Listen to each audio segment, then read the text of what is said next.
조선시대 유학자들은 왕권의 기반이 민심에 있으며 민심을 천심으로 받아들여야 한다고 보는 민본사상 밑줄. 동그라미 칩시다. 민본이라는 거는 백성에게 근본이 있다라는 이야기예요. 그래서 백성이 우선시되는 사상을 이야기를 합니다. 통치의 기조로 삼을 것을 주장했다. 이러한 관점에서 군주는 백성의 뜻을 하늘의 뜻으로 받아들여 섬기고 덕선을 갖춘 성군으로 백성의 모범이 되어야 하며 백성을 사랑하는 애민의 태도로 백성의 삶을 안전시키고 백성을 교화해야 하는 존재라고 강조했다. 여기까지 중요한 거 있냐? 딱히 없지. 민본사상이 최고지. 또한 백성은 보살핌과 가르침을 받는 존재로서 통치에 순응해야 한다고 보았다. 중요한 거 있어? 없어. 이해됐죠? 이 부분이 왜 중요하지 않을까 생각해보면 이거야. 민본사상학과 뭐라고? 백성이 우선시 된다고 설명을 했지. 백성이 우선시야. 그래서 정치인들이 어련히 알아서 백성 중심으로 정책을 펼치겠지. 그러면 백성은 너네를 위한 거니까 당연히 순응해야 되는 거죠. 이해됐나요? 그래서 여기까지 자릅시다. 뭐에 대한 이야기다? 민본사상의 정의에 대한 이야기다 라고 보시면 되겠습니다. 개념에 대한 이야기였습니다. 군주와 백성에 대한 이러한 관점은 어떤 관점? 민본의 관점은 조선개국을 주도하고 통치체제를 설계한 정도전의 주장에도 드러난다. 정도전의 동그라미. 정도전은 군주나 관료가 백성에 대한 통치권을 지닌 것은 백성을 지배하기 위한 것이 아니라 뭐다? 백성을 보살피고 안정시키기 위한 것. 거기에 밑줄. 백성을 보살피고 안정시키기 위한 것. 밑줄. 여기까지 밑줄 칩시다. 군주나 관료가 지배자가 아니라 백성을 위해 일하는 봉사자일 때 봉사자의 체크. 이들의 지위나 녹방은 그 정당성이 확보된다고 여긴 것이다. 또한 왕권이 정상적으로 작동하기 위해서는 왕을 정점으로 하여 왕을 정점 밑줄. 관료 조직을 위계적으로 정비하는 것. 위계적으로 정비 밑줄. 위계적이라는 이야기는 뭘까? 위계에 대한 이야기는 뭐니? 상하관계가 있다는 이야기야. 오케이? 상하관계가 필요하다는 이야기입니다. 민심을 받들어 백성을 보살피는 자로서 군주가 덕성을 갖추는 것. 군주가 덕성 밑줄. 그래서 군주도 훌륭해야 합니다. 보았다. 백성을 위하는 관료의 자질 향상 및 책무의 중요성을 강조하는 한편 관료의 비행을 감독하는 감사 기능의 강화를 주장하기도 했다. 거기 밑줄. 감사 기능의 강화 밑줄. 그래서 자체적으로 자정작용이 일어나야 한다라고 설명을 하고 있다는 겁니다. 이러한 정도전의 주장은 백성을 보살핌의 대상으로 바라본 민본사상의 관점에 입각한 것이라고 할 수 있다. 여기까지 자릅시다. 여기까지 누구예요? 정도전의 관점. 정도전 관점이라고 적으시면 되겠습니다. 그 다음 거 볼까요? 조선 중기의 학자 이이 역시 이이 동그라미. 자, 그러면 글의 구조가 벌써 눈에 딱 보이지? 뭐였어? 민본사상 설명했고 그거에 입각한 정도전의 입장을 설명했고 그 다음 뭘 한다? 이의 입장을 설명한다. 그래서 각 사상가들의 입장을 설명하고 있습니다. 군주의 바람직한 덕성을 강조한 한편 군주와 백성의 관계를 부모와 자식 관계의 밑줄. 이게 이의 특성이죠. 백성을 보살펴야 하는 대상이라 노랬다. 이의는 특히 애미는 부모가 자녀를 가르치듯 군주가 백성을 도덕적으로 교화함으로써 실현되며 애미 밑줄, 도덕적 교화 밑줄. 교화를 순조롭게 이루기 위해서는 우선 백성들을 경제적으로 안정시켜야 한다는 점을 강조했다. 또한 백성은 군주에 대한 신망을 지닐 수도 버릴 수도 있는 존재이므로 거기에 밑줄. 군주에 대한 신망을 지닐 수도 버릴 수도 있는 존재의 밑줄. 군주는 백성을 두려워하는 외민의 태도 밑줄. 지녀야 함을 역설했다. 한마디로 뭐야? 앞에서는 아까 정도전은 백성을 두려워하라고 했어? 그런 말 안 했어. 이의는 뭐라고? 두려워하라고 이야기를 했어. 이해됐죠? 백성을 보살피고 교화해야 할 대상으로 여긴 점은 정도전의 관점과 상통하는 지점이지만 다만 군주가 백성에 대한 두려움을 가지고 백성의 신망을 유지하기 위해 노력해야 한다는 강조한 점에서 차이가 있다. 여기까지 잘라. 이건 누구의 관점? 이의의 관점.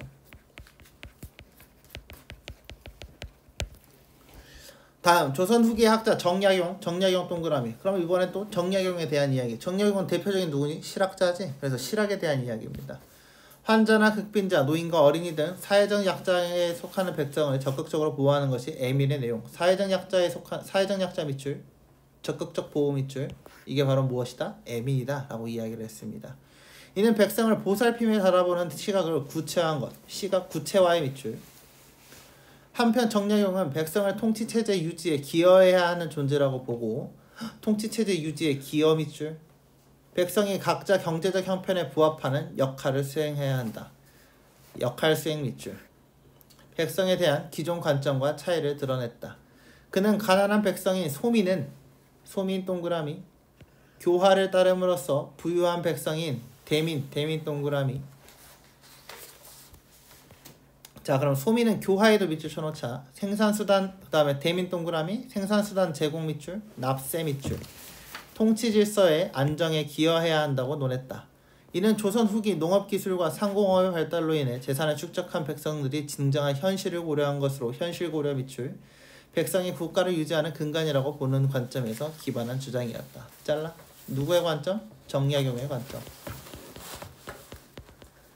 조선시대 학자들의 이와 같은 주장은 군주를 비롯한 통치계층이 백성을 존중하는 정책을 펼치는 바탕이 되었다. 뭐다? 백성 존중의 밑줄. 그래서 이 세 명의 공통점은 뭐다? 백성을 존중했다.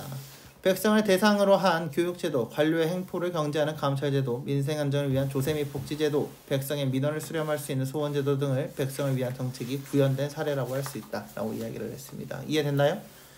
1번부터 볼까요? 윗글에 대한 설명으로 가장 적절한 것은 뭐예요? 학자들 다 지금 뭐였어? 정도전, 그치? 이 정약용 이 세 명의 관점을 이야기했죠? 그래서 답은 3번이 되어야겠습니다. 외민에 대한 이해, 뭐야? 백성을 두려워하는 마음이었죠. 그래서 백성이 군주에 대해, 아니죠. 군주가 백성에 대해 가져야 하는 것이다. 라고 해서 바뀌었고요. 관료의 비행을 감독하기 위해 마련한 제도다. 이거는 뭐에 대한 이야기다? 감사제도에 대한 이야기고요. 군주와 백성을 부모와 자식 관계에 비유하는 근거다? 아니죠. 언제든 버릴 수 있다라고 표현했기 때문에 틀린 말입니다. 민생이 안정되었을 때 드러나는 백성이 이상적 모습인가요? 아닙니다. 아까 뭐라고? 백성이 임금을 버릴 수 있기 때문이다 라고 설명을 했으니까 답은 5번이 되어야겠습니다. 쉬웠죠? 다음 18번. 윗글을 바탕으로 보기를 이해한 내용으로 적절하지 않은 것은, 자, 옛날에 바야흐로 온 세상을, 자, 정도전입니다. 제압하고 나서 천자가 벼슬을 내리고 녹봉을 나누어준 것은 신하들을 위해서가 아니라 백성들을 위한 것이다. 녹봉의 밑줄. 녹봉이 뭐니? 월급이야. 백성을 위한 것 밑줄. 뭐다? 녹봉의 정당성은 어디? 백성을 다스리는 것에서 나타난다라고 앞부분에 설명을 했습니다. 임금이 관리에게 책임을 지우는 것도 한결같이 백성의 근본을 두고 관리가 임금에게 보고하는 것도 한결같이 백성의 근본을 두면 백성은 중요한 존재가 된다 라고 되어 있네요. 자, 니은 봅시다. 2입니다. 청컨대 전하의 식사와 옷에서부터 바치는 물건 등과 대관원에서 일상적인 쓰는 물건 일체를 3분의 1 줄이십시오. 3분의 1 줄이세요. 뭐? 검소하세요. 이런 방식으로 헤아려서 모든 팔도의 진상곡물들도 3분의 1을 줄이십시오. 이렇게 하신다면 은택이 아래로 미치어 은택 밑줄. 은택이 뭐야? 감사한 덕택, 이런 의미입니다. 백성들이 실질적인 혜택을 받게 될 것입니다. 뭐에 대한 이야기다? 외민에 대한 이야기다 라고 보시면 되겠습니다. 정약은 봅시다. 정약은 뭐? 실학자. 그래서 당대의 현실에 맞게끔 각자의 역할을 하자가 핵심 포인트였어요. 만일 녹화 농사가 흉작이 되어 면포의 가격이 뛰어오르는데 수백 리밖에 고장은 풍년이 들어 면포의 값이 매우 쌀 경우 수령은 일단 백성에게 군포를 납부하지 말도록 해야 할 것이다. 흉작의 밑줄, 군포를 납부하지 말도록의 밑줄. 그리고 아전중 청렴한 자를 골라 풍령이 등고해서 면포를 구입해 오도록 하여 군포를 바친다. 그러면 면포를 구입하는 데 쓴 돈은 백성들이 균등하게 부담해야 하면 백성에게 큰 혜택이 돌아갈 것이다 라고 이야기를 하고 있습니다. 이해됐나요? 이 부분도? 1번부터 봅시다. 기업의 관료의 녹봉은 백성이 위하는 봉사자로서 얻는 것이라는 것과 주장과 관련된다. 1번 맞는 말이죠. 2번 봅시다. 군주가 백성을 보살피는 존재라는 시각을 바탕으로 한다. 이것도 맞는 말이겠지. 대민과 소민에 따라 납세 부담에 차이가 있어야 한다 주장. 답은 3번이 되겠습니다. 이건 뭐에 대한 이야기였어요? 이거는 잘 돈을 많이 번 놈과 나쁘게 덜 번 놈이 서로 입장이 완전 다르다, 이거에 대한 이야기였지. 근데 지금 이건 뭐야? 공평하게 나눈다에 대한 이야기죠. 그래서 답은 3번이 되겠고요. 기업과 디귿은 민본 사상의 관점에서 바람직한 관료의 업무, 훌륭한 직원에 대한 이야기니까 4번은 맞는 말이 되겠고요. 니은과 디귿의 백성의 경제적 안정을 중시하는 관점에서 제한된 방안에 나타난다. 맞는 말이죠.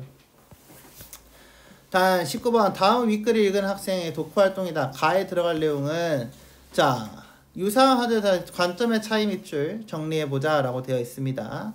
자, 사려 볼게요. 조선시대 교육은, 교육의 동그라미, 신분질서 유지를 통해 통치계층의 우위를 확보하는 데 기여했다. 우위 확보의 밑줄. 현실적으로 통치계층이 아닌 백성은 정치에 참여하는 관료가 되기 어려운데 이는 신분에 따라 교육기회가 제한된 것과 관련된다. 한편 백성을 대상으로 하는 교육은 대체적으로 도덕적 교화 밑줄.